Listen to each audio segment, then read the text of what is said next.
여러분의 기도 가운데 안식일을 잘 마치고 돌아왔습니다.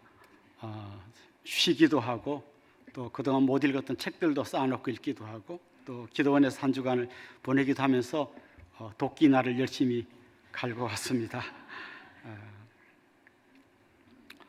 저는 오늘 이 본문을 읽다가 한 10여 년 전에 인터넷에 올라왔던 한 그 신문 기사가 생각이 났습니다. 내용이 어떤 건가 하면 저 스페인의 어느 교회의 그 벽에 한 100여 년 전에 그린 굉장히 정말 아름다운 그림이 하나 있었는데 예수님의 얼굴을 그린 그림이었어요. 그런데 한 100여 년 시간이 지나다 보니까 그림이 많이 이렇게 낡아가지고 막 이렇게 훼손된 겁니다. 그런데 그 교회에서 봉사하고 있던 한 할머니가 자기가 그림을 조금 안다고 내가 이걸 복구를 해보겠다 하고 이렇게 열심히 복구를 했는데 복구한 결과가 너무나 놀라웠습니다. 한번 여러분 한번 보셨을 것 같은데 한번 영상을 한번 볼까요? 예, 제일 왼쪽에 있는 게 원래 그림이고 두 번째가 많이 낡은 그림이고 세 번째가 할머니가 복구한 그림입니다. 이렇게 너무 기가 막히게 복구를 했다는 얘기를 듣고 많은 관광객이 몰려왔다는 정말 웃지 못할 뉴스를 본 기억이 났습니다.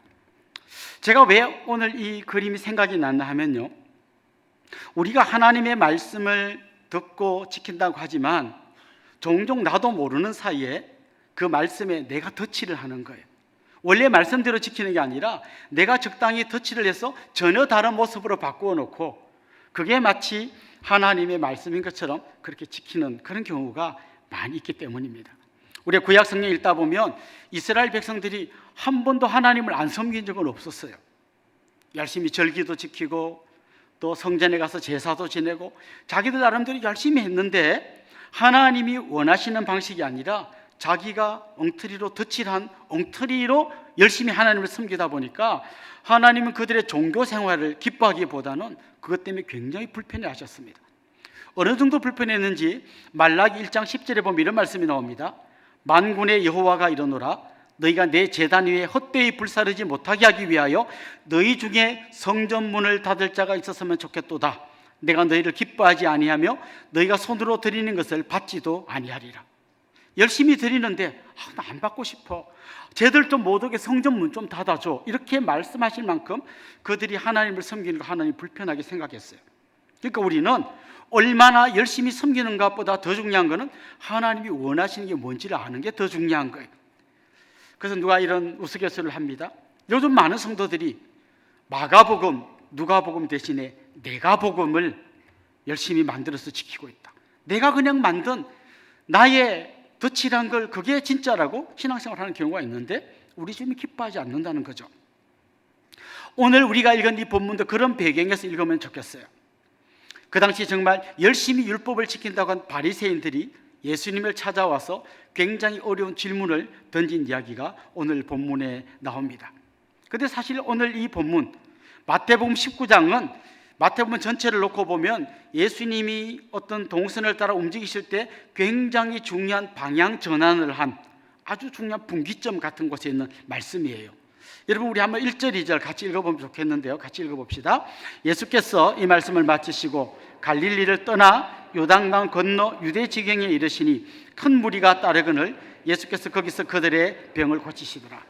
자, 여기에 보면 갈릴리를 떠나라는 말이 나옵니다. 지금까지 예수님은 갈릴리 부근에서 사역을 하셨습니다. 그곳에서 많은 환자들을 고치시기도 하고 말씀을 전하시고 거기서 수많은 사람들이 예수님을 따라다녔잖아요. 그런데 예수님이 지금 갈릴리를 떠나서 이제 남쪽에 있는 예루살렘 쪽으로 내려오고 계시다는 거예요. 똑바로 내려오면 사마리아를 통과해야 되는데 그렇게 오지 않고 요단강을 건너서 우회해서 지금 예수님이 예루살렘 쪽으로 내려오고 있는 거예요. 그러면 예루살렘에 있는 이 종교 권력자들, 그 사람들이 볼 때 예수님이 저 멀리 갈릴리에서 사역할 때는 약간 거슬렸죠. 저 멀리 저 시골 촌동네에서 어떤 젊은 분이 나타나가지고 막 말씀을 전하고 병을 고쳐서 수많은 사람이 모여든다 할 때 조금 불편했는데 이제 그 사람이 그 갈릴리 시골 바닥에 있지 않고 예루살렘으로 오고 있다는 이야기를 들은 거죠. 게다가 오늘 본문에도 보면 예수님이 이렇게 많이 내려와서 예루살렘 가까이까지 오셨는데 그때도 수많은 병자들이 몰려들고 사람들이 예수님을 추종한다는 얘기를 들으니까 이 종교 권력자들 마음속에는 야, 이러다가 이거 큰일 나겠다, 나라가 뒤집어질 수도 있겠다 걱정이 됐던 거죠. 그래서 지금 바리새인들이 예수님을 찾아온 거고요. 예수님에게 질문을 던지고 있지만 사실은 그냥 뭘 몰라서 물어보는 게 아니라 함정을 파고 덫을 놓고 예수님이 거기에 탁탁 걸리도록 그들이 지금 유도하고 있는 게 오늘 본문의 내용입니다. 그들이 오늘 주님을 찾아와서 던진 질문이 있습니다. 주제는 이혼이라는 주제예요. 이렇게 물어봅니다. 사람이 어떤 이유가 있으면 그 아내를 버리는 것이 옳으니까? 이혼해도 됩니까? 안 됩니까를 물은 게 아니라 어떤 이유가 있을 때 이혼할 수 있습니까? 이렇게 질문을 던졌습니다. 왜 이렇게 질문을 했나 하면요, 원래 구약 신명기 24장 1절에 보면 이런 말씀이 나옵니다. 사람이 아내를 맞이하여 데려온 후에 그에게 수치되는 일이 있음을 발견하고 그를 기뻐하지 아니하면 이혼 증서를 써서 그의 손에 주고 그를 자기 집에서 내보낼 것이요, 이런 말씀이 나옵니다. 이게 빨간 글자로 되어 있는 글자를 보십시오. 그에게 수치되는 일이 있음을 발견하고, 어떤 여인에게 수치스러운 일이 있는 게 발견되면 이혼 정서를 써주고 이혼을 할 수 있다고 이야기한 거예요. 자, 근데 여기서 질문이 생깁니다. 그럼 수치스러운 일이 뭐냐 이거죠. 여기에 대해서 크게 두 가지로 의견이 갈라졌어요. 그 당시 바리새인들은 그냥 우리가 알기로는 바리새인이라는 한 덩어리처럼 보이지만 그 안에도 두 파가 있었습니다. 자기들이 추종하던 어떤 랍비 이름을 따서 힐렐 학파가 있었고 샴마이 학파가 있었습니다. 샴마이 학파 사람들은 굉장히 율법을 엄격하게 해석했습니다. 그래서 이 사람들은 여기서 말한 수치되는 일이 뭐냐 하면 그 여인이 간음을 행한 게 드러났을 경우에 이혼을 할 수 있다고 해석했습니다. 그런데 힐렐 학파 사람들은 굉장히 이걸 넓게 해석했어요. 뭐 수치스러운 일이 꼭 간음밖에 없냐? 이러면서 그들이 굉장히 다양한 이유들이 이것도 간음의 이혼의 사유가 된다고 이야기했는데요. 지금 여러분이 들으면 깜짝 놀랄 이야기들이 많습니다. 예를 들면 빵을 굽다가 자주 태운다든지, 국을 끓이는데 맨날 짜게 끓인다든지, 남편과 아내가 이렇게 막 이야기하는 중에 그 아내의 목소리가 집 밖에까지 그 목소리가 크게 들린다든지, 이것도 수치스러운 일 아니냐? 이럴 때 이혼할 수 있다는 거예요. 지금 들으면서 나 좋은 시대에 태어났구나, 잘못 그때 태어났으면 말도 안 되는 이야기죠. 근데 그 당시 사람들은 이럴 수 있다고 생각한 거죠. 자, 근데 지금 이분들이, 이 바리새인들이 질문을 던진 이유가 뭔가 하면 예수님을 덫에 걸려고 한 거죠. 이런 거죠. 만약 예수님이 그래 간음한 사람만 되고 딴 건 이혼이 안 돼 이렇게 말하면 딴 것도 이혼할 수 있다고 말하는 사람들이 다 적이 되는 거예요. 반대로 말하면 이쪽이 적이 되는 거예요. 만약에 누군가가 저한테 와가지고 목사님 보수요 진보요, 제가 말하는 순간 절반이 저의 적이 되잖아요. 그것처럼 지금 이 사람들이 교묘하게 예수님을 한쪽 구석으로 몰아넣는 거예요. 뿐만 아니라 이 질문 속에는 또 다른 어떤 함정이 숨어 있는데요, 우리 잘 아는 것처럼 이 앞에 이미 지나간 본문에 보면 세례 요한이 순교당했잖아요. 왜 순교당했습니까? 헤롯과 헤로디아가 결혼할 때 말도 안 되게 자기 멀쩡한 남편 이혼하고 이 사람하고 결혼한 거 세례 요한이 잘못했다고 지적하다가 목 잘려 죽었잖아요. 예수님도 이 이야기 끝에 요 헤롯 잘 건드리면 한 방에 보낼 수 있겠다 하면 이런 생각했을 것 같아요. 또 한 가지 함정이 있는데요, 모세의 율법에는 이혼이 가능하다고 했잖아요. 그럼 예수님이 만약 이혼 안 된다고 하면 당신은 모세율법 안 지킵니까? 이래서 또 거기도 걸리게 할 수 있는 거예요. 그러니까 굉장히 많은 덫을 가지고 예수님께 온 거예요. 제가 어릴 때 이렇게 그 낚시를 형들 따라 가본 적이 있는데, 그때는 보통 어떻게 했냐면 낚싯바늘 하나에 지렁이를 끼워 가지고 낚시를 했어요. 근데 요즘 낚시는 그 지렁이 한 개로 하는 게 아니고 바늘이 굉장히 많더라고요. 낚시 바늘이 굉장히 많고 한 막 4개 5개 돼요. 그 바늘 주위에 떡밥, 물고기가 좋아하는 떡밥을 뭉쳐가지고 이렇게 쌉니다. 그럼 그 떡밥 안에는 바늘이 한 5개 좀 숨어 있는 거죠. 그럼 그 물고기들이 이게 웬 떡이냐고 와서 막 먹다가 어떤 애는 입에 걸리고 어떤 애는 눈에 걸리고 어떤 애는 막 옆구리에 걸려갖고 이렇게 낚시에 올라와요. 그래서 지금 이 사람들이 수많은 바늘을 숨겨가지고 이혼이라고 하는 떡밥을 만들어서 예수님께 탁 던진 거죠. 물어보세요. 이제 당신이 우리한테 꼼짝없이 걸렸습니다. 이렇게 지금 그들이 하고 있는 중입니다. 사실 예수님의 대답을 요약하면 하나님이 짝지어 주신 것을 사람이 나눌 수 없다라는 얘기를 하셨죠. 아마 이 말을 들었을 때 바리새인들은 약간 흥분했을 거예요. 옳지, 걸렸구나. 왜요? 모세는 이혼해도 된다 했는데 당신은 하나님 짝지은 걸 나누지 못한다고? 그래서 대번에 딱 들임입니다. 모세 율법에는 이런 게 드러나면 이혼할 수 있다 했는데요 하고 딱 들임입니다. 먼저 예수님은 이 문제를 좀 설명해 주십니다. 그거는 사람들의 마음이 너무 악하기 때문에 모세가 임시 처방전을 준 거다. 무슨 얘기인가 하면 이런 거죠. 자, 그 당시에 어떤 남자가 여자를 데리고 삽니다. 근데 그 당시에 어떤 상황을 보면 여인들은 같은 동등한 인격이라기보다는 거의 그 집의 하녀 같은 취급을 받았어요. 이게 뭐 옛날 이야기가 아니라 요즘도 그런 나라가 많이 있습니다. 최근에 제가 연을 쫓는 아이라고 하는 그 아프가니스탄의 사람이 쓴 책을 읽은 적이 있는데요. 그 안에 보니까 지금도 아프가니스탄의 상황이 그렇더라고요. 그 여인은 거의 그 집의 하녀 같은 거예요. 남편의 폭언과 폭행을 다 견뎌야 되고, 여자라는 이유로 학교도 갈 수 없고 공부도 할 수 없고 혼자서 밖에 나갈 수도 없고, 자기 얼굴을, 이 피부를 남에게 보이면 안 된다고 온갖 걸 다 뒤집어 쓰고 그렇게 사는 거예요. 우리나라도 뭐 우리 그 개화되기 전의 상황을 보면 비슷하지 않았습니까? 그 당시 오신 선교사님이 깜짝 놀란 장면이라고 기록한 글을 보면 이런 게 나옵니다. 한 남편과 아내가 같이 길을 가고 있는데 부인은 머리에 짐을 이고 있고 등에는 아기를 업고 있고 한 손에는 또 좀 큰 애를 손을 잡고 있고 그러고 가고 있다는 거예요.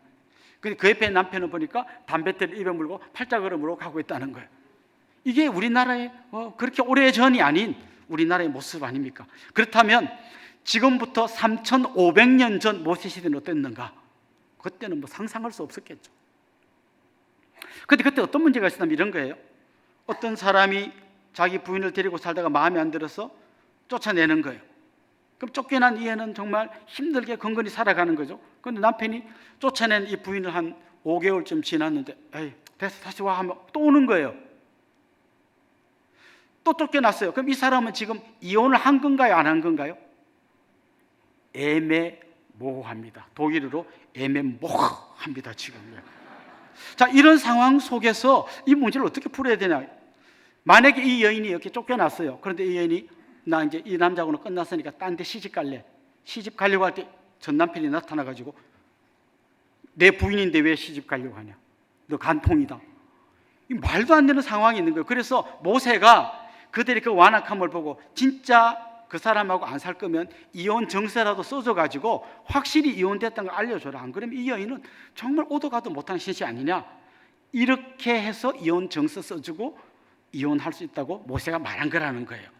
그런데 주님은 지금 이 모세의 이 율법으로 돌아가서 이 문제를 설명하는 게 아니라 더 원본인, 더 근원적인, 그림으로 치면 덧칠한 걸 벗겨주는 정도가 아니라 원래 원본 그림 같은 글을 그들에게 소개하면서 이 문제를 풀려고 하십니다. 그게 뭔가 하면 하나님이 에덴 동산에서 첫 번째 가정을 만드실 때 어떤 디자인을 하셨는가를 알려주는 거예요. 하나님이 디자인하신 가정이 어떤 모습인지를 알려줌으로써 이 문제의 진짜 뿌리를 주님이 해결해 주시려고 하는 것이죠. 오늘 본문에 보면 예수님이 하나님이 디자인하신 가정의 모습을 몇 가지 이야기하는데요. 첫 번째는 이겁니다. 하나님은 남자와 여자를 만드시고 한 남자와 한 여자가 결혼하게 하셨다라는 겁니다. 한 100년 전만 해도 이건 상식이었어요. 지금은 이 상식을 사람들이 막 깨고 있습니다. 왜 남자와 여자만 결혼하느냐? 남자 할 수도 있고 여자 할 수도 있다. 뭐 이런 얘기를 하죠.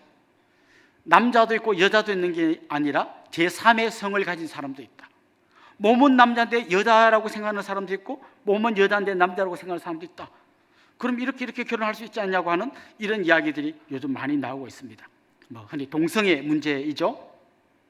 여러분, 우리가 동성애자들을 그냥 긍휼한 마음으로 같이 품고 사랑해 주는 것은 당연한 겁니다. 하지만 그들이 하는 이런 행동까지도 옳다고 하는 것은 전혀 성경적이지 않습니다. 그렇습니다. 이건 하나님의 창조 질서하고 어긋난 겁니다. 하나님은 남자와 여자를 만드셨고 한 남자와 한 여자가 결혼하게 하셨습니다. 이게 하나님이 처음 디자인하신 결혼제도, 가정제도의 모습이라는 거죠. 두 번째 오늘 본문이 이야기하는 것은 남자와 여자가 만날 때 이거는 우연히 만난 게 아니라 하나님이 짝지어 주셨다는 거예요. 사실 이렇게 이제 우리 가정 사역 같은 거 할 때 부부들하고 대화하면서 두 분 어떻게 만나셨어요? 이렇게 물어보면요, 수많은 우연과 우연이 막 이렇게 연결돼서 만났어요. 그때 마침 내가 거기를 갔는데 하필이면 거기를 지나가고, 근데 뭐 그때 내가 뭘 떨어뜨렸는데 뭐 어쩌고 저쩌고, 그 중에 한 가지만 안 일어나서 결혼 못 하는 거예요. 그런데요, 성경 뭐라고 이야기하는가 하면 수많은 그 우연들이 모여서 결혼한 것처럼 보이지만 사실은 하나님이 두 사람을 딱 보고 제일 어울린다 생각해서 짝지어 주셨다는 거예요. 좀 몇 분이 놀라는 분이 있습니다. 나는 내가 눈이 삐어갖고 잘못 보고 결혼한 줄 알았는데 그게 아니라 하나님이 제일 좋은 사람을 짝지어 준 사람이 이 사람이라고 이렇게 놀라는 분이 있습니다. 이게 여러분 굉장히 중요한 얘기예요. 왜냐하면 내가 눈이 삐어서 잘못 봤다 생각하는 사람은요, 그냥 잘못 봤으니까 이거 없던 걸로 하고 새로 할 수 있다고 생각합니다. 그러나 하나님이 짝지어 주신 것을 믿음으로 고백하는 사람은 하나님이 제일 좋다고 한 거니까 어쨌거나 내가 이 짝하고 잘 살아보려고 이렇게 생각을 하게 되는 거죠. 이거 바로 그렇습니다. 이게 바로 하나님 나에게 최고의 짝을 주셨다는 거죠. 혹시 오늘 부부끼리 같이 오신 분은 눈으로 이야기하세요. 당신이 내 최고의 짝입니다. 너무 문을 부릅뜨지 마시고요. 세 번째, 하나님이 디자인하신 가정의 중요한 원리는요, 결혼할 때 부모를 떠나야 된다는 거예요. 이건 무슨 말인가 하면 부모와 이 결혼하는 자녀가 완전히 독립되지 않으면 수많은 문제가 일어난다는 거예요. 드라마 같은 데 보면 이런 얘기 나오잖아요. 시어머니가 아들 집 현관 비밀번호를 다 알아요. 그래서 아들 며느리 출근한 사이에 가셔가지고 다 비밀번호 열고 들어가셔가지고 그 며느리가 더럽게 해놓은 냉장고를 싹 정리해주고 가시는 거예요. 그 며느리가 너무 고마워하기보다 자기의 제일 수치스러운 부분이 드러났기 때문에 너무 불편한 거죠. 이 어머니는 지금 아들을 떠나보내지 못한 거예요. 여전히 자기가 키우고 있다고 생각하는 거죠. 이러면 안 된다는 거예요. 그냥 죽이 되든 밥이 되든 독립을 시켜야 된다는 거죠. 자녀들은 어떻습니까? 좀 살다가 조금만 어려면 아빠 좀 우리 500만 원만 좀 주면 안 돼?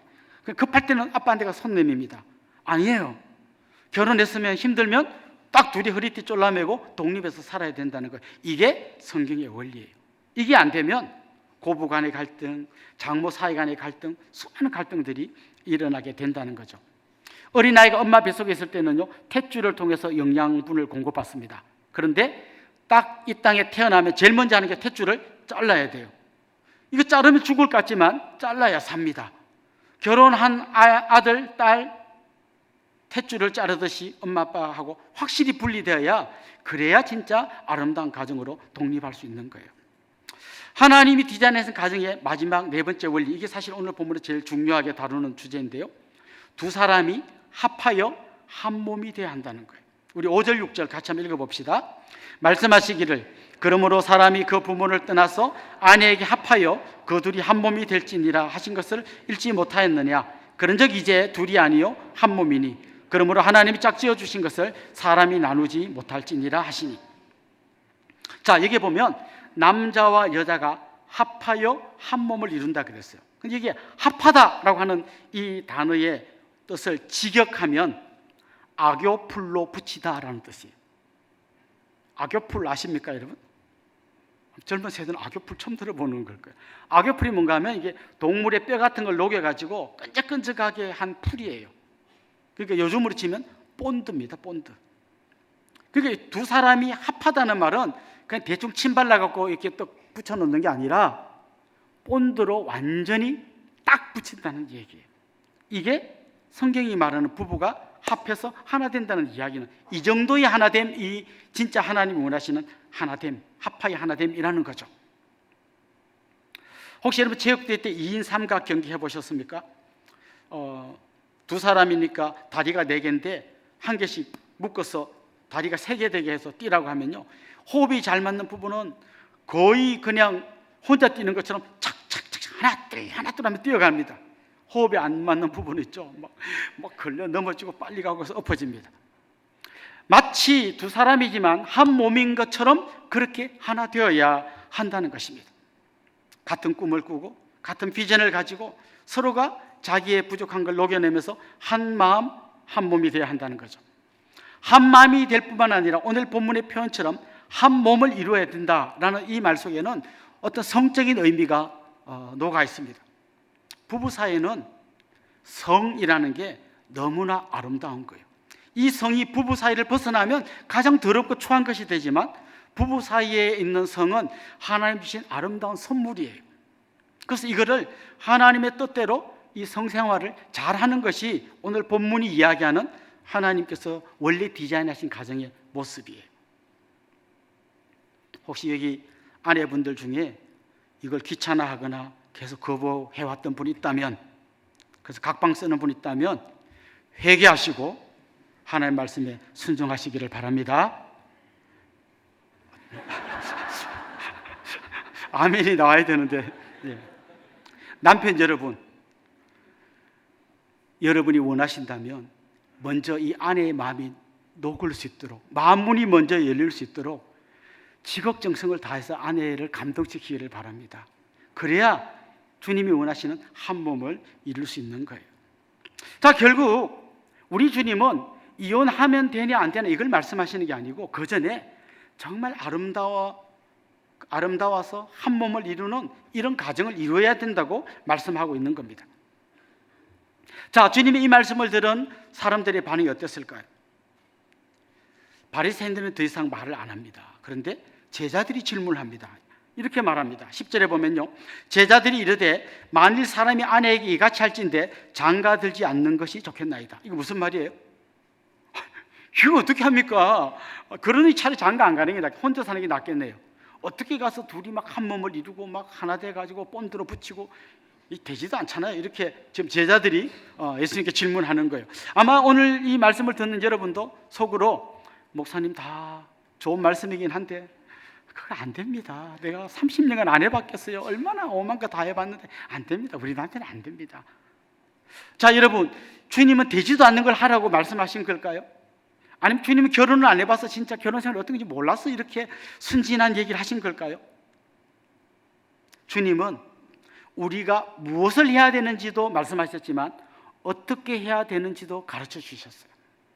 그 가르침은 말로 가르쳐 주신 것이 아니라 삶으로 가르쳐 주셨어요. 그걸 한마디로 요약하면 십자가입니다. 절대로 사랑할 수 없는 사람, 말도 안 되는 그 사람을 위해서 생명을 바쳐주신 이 십자가의 길만이 우리가 불가능하다고 생각한 사랑을 가능하게 만들어준다는 거예요. 십자가의 길은 이런 것입니다. 십자가를 주일날 교회 와서 십자가를 묵상하는 거 이 정도가 아니에요.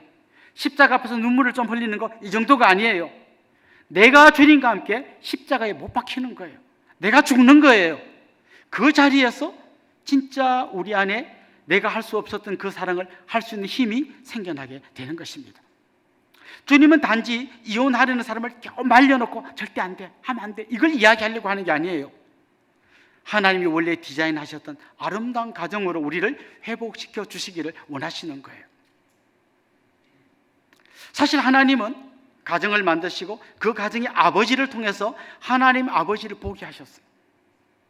하나님은 그 가정에 남편을 세워놓고 그 남편을 통해서 정말 우리의 남편 같은 그리스도를 알게끔 그렇게 남편을 세우고 아버지를 세운 거예요. 그런데 아버지 남편들이 그 역할을 제대로 못하는 거예요. 그래서 하나님이 비상한 방법을 내시는데 그게 뭔가 하면 바로 십자가인 거예요. 이게 진짜 아버지의 마음이다. 내 사랑하는 아들을 십자가에 내주면서까지 너희들을 내 자녀로 맞아들이려 하는 이게 진짜 아버지의 마음이다. 그 아버지의 마음을 깨달은 그 사람이 자기가 보면서 실망했던 육신의 아버지까지도 다 품어내면서 가정이 회복되기를 원하는 게 아버지의 마음이에요. 네 남편이 잘못하냐? 그러면 내가 내 남편이 되어주마. 신랑 대신 그리스도께서 자기 생명을 내주시면서 십자가를 지셨던 이 모습을 통해 우리는 진짜 내가 의지하고 하나 되어야 될 나의 영원한 신랑 예수님과 내가 완전한 하나됨을 이루면서 부족했던 남편을 품어주고 이해 안 되는 아내를 품어주도록 우리를 이끌어 가시는 거예요. 이 십자가야말로 우리를 하나 되게 묶어주는 예수 그리스도께서 보여주신 놀라운 길인 거예요. 여러분 남편이 도저히 품을 수 없을 만큼, 여러분의 아내를 도저히 용서할 수 없을 만큼 여러분 정말 실망하셨습니까? 주님 앞에서 우리는 훨씬 더 악한 사람입니다. 그런 우리를 주님이 십자가에서 품어주셨던 걸 깨달을 때, 그리고 나도 그 주님과 함께 십자가에 나의 모든 정과 욕심을 못 박을 때, 그때 비로소 우리는 한 아내를, 남편을 사랑할 수 있게 되는 것입니다. 우리나라 이혼율이 높다는 것은 이미 여러분 잘 아실 거고요. 최근에 나타나는 좀 새로운 현상 중에 하나는 황혼 이혼이 늘고 있다는 거예요.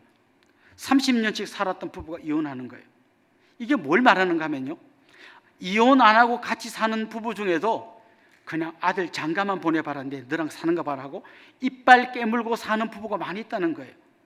이혼한 부부만 문제가 아니라 한 집에 살지만 그냥 남처럼 살고 각방 쓰고 서로 대화도 없이 그렇게 남처럼 사는 집이 많이 있다는 거예요. 주님은 이 가정들이 회복되기를 원하십니다. 그 회복되는 길은 십자가를 통과하는 길밖에 없습니다. 십자가는 그냥 우리가 교회 올 때 묵상하는 거고, 가정은 가정이고, 이 두 개가 분리되는 게 아니라 이게 하나로 통합될 때 그때 여러분의 가정이 회복된다는 거죠. 어떤 분은 이렇게 생각할 겁니다. 차라리 그냥 이렇게 살래요. 내가 십자가 지고 내 자존심 꺾고 죽는 건 너무 힘들어요. 그러나 제가 단언컨대 죽는 길이 가장 쉬운 길입니다. 죽는 그 자리에서 생명이 싹 트는 거예요. 내가 죽는 그 자리에서 가정이 회복되고 정말 우리 자녀들이 살아나는 놀라운 역사가 일어나는 거예요. 저는 결혼 주례할 때 주로 오늘 이 본문의 이 말씀을 중심으로 주례사를 합니다. 왜냐하면 이 말씀이야말로 우리 가정의 설계도를 보여주는 가장 중요한 그림이기 때문에 그래요. 그런데 여러분 아십니까? 결혼식에서 제일 중요한 그 순간이 언제인지 아십니까? 대부분의 사람들은 그게 식사라고 생각합니다. 그래서 혼주에게 인사하면 바로 식당으로 가시더라고요. 그런데 사실 제일 중요한 시간은 혼인 서약이에요. 보통 혼인 서약 이렇게 합니다. 뭐 이런 어떠한 경우에도 사랑하시겠습니까? 하면 딱 한 글자로면 예. 여러분 이 한 글자가 얼마나 엄청난 글자인지 아세요? 사인 한번 잘못해서 전 재산 날리는 사람들 있잖아요. 이 예, 이건 뭡니까? 이 사람이 병들든지 아프든지 가난하든지 뭐 어떻거나 나는 사랑하겠다 서약하는 거예요. 이 서약은 더 정확하게 말하면 언약이에요. 하나님과 우리 사이의 언약은 절대 깨지지 않는 것처럼 이 언약은 절대 깨질 수 없는 거예요. 보통 결혼식장이 어떻게 생긴지 여러분 한번 상상해 보십시오. 신랑 측 하객이 앉는 자리가 있고요, 이쪽에 신부 측 하객이 앉는 자리가 있고, 가운데 통로가 있고 신랑 신부가 그 중간으로 들어와서 이제 결혼식을 합니다. 왜 이렇게 자리가 만들어지는지 아십니까? 이렇게 막 세 줄, 네 줄 아니고 딱 두 줄로 쫙 갈라져 있고 중간으로 가게 해놓은지 아십니까? 아마 결혼식장 그 디자인 한 분도 왜 이렇게 한지는 모르고 옛날부터 이렇게 했으니까 아마 그렇게 할 거예요. 원래 이런 뜻이에요. 고대 근동에서는 언약을 맺을 때 어떻게 하냐면요, 동물을 잡아갖고 반으로 쪼개요. 쪼갠 동물을 이렇게 벌려놓고 언약의 당사자들이 쪼개진 동물 사이를 통과하는 거예요. 어떤 의미예요? 이 언약을 깨면 너 쪼개져서 죽는다니, 이거를 생생하게 눈으로 보여주기 위해서 동물을 쪼개놓고 반 갈라놓고 그 사이로 가는 거예요. 결혼식장에서요, 짝 갈라진 두 사이로 신랑 신부가 걸어가서 예라고 혼인서약을 하는 거는 정말 그 어떠한 경우에도 나는 끝까지 이 언약을 지키겠습니다는 약속이에요. 그런데 이거는 우리가 막 안 되는 걸 이빨 깨물고 지키는 게 아니라 오늘 본문에서 여러분 같이 나눈 것처럼 십자가를 통과함으로써 기쁨 가운데 이것이 가능하게 된다는 것이죠. 지금 여러분 중에는 이미 이혼하신 분도 있을 거예요. 또 어떤 분은 사별하고 혼자 사시는 분도 있을 거예요. 어떤 분은 지금 막 같이 살고는 있는데 이혼할까 말까 막 고민하는 분도 있을 거예요. 그런데 그 어떠한 경우든지 간에 한 가지 똑같이 우리가 통과해야 되는 것은 십자가예요. 그래서 그리스도와 교회가 신랑 신부가 하나 되는 것처럼 완전히 하나 되어야 해요. 그래야 독신도 가능하고요, 그래야 재혼도 가능하고요, 그래야 우리 결혼 생활이 아름답게 바뀌는 것도 가능한 거예요. 사랑하는 성도 여러분, 십자가를 통과하시기를 원합니다. 주님과 함께 십자가에 못 박히기를 원합니다. 그래서 정말 여러분의 가정이 작은 천국으로 살아날 수 있기를 주님의 이름으로 축원합니다.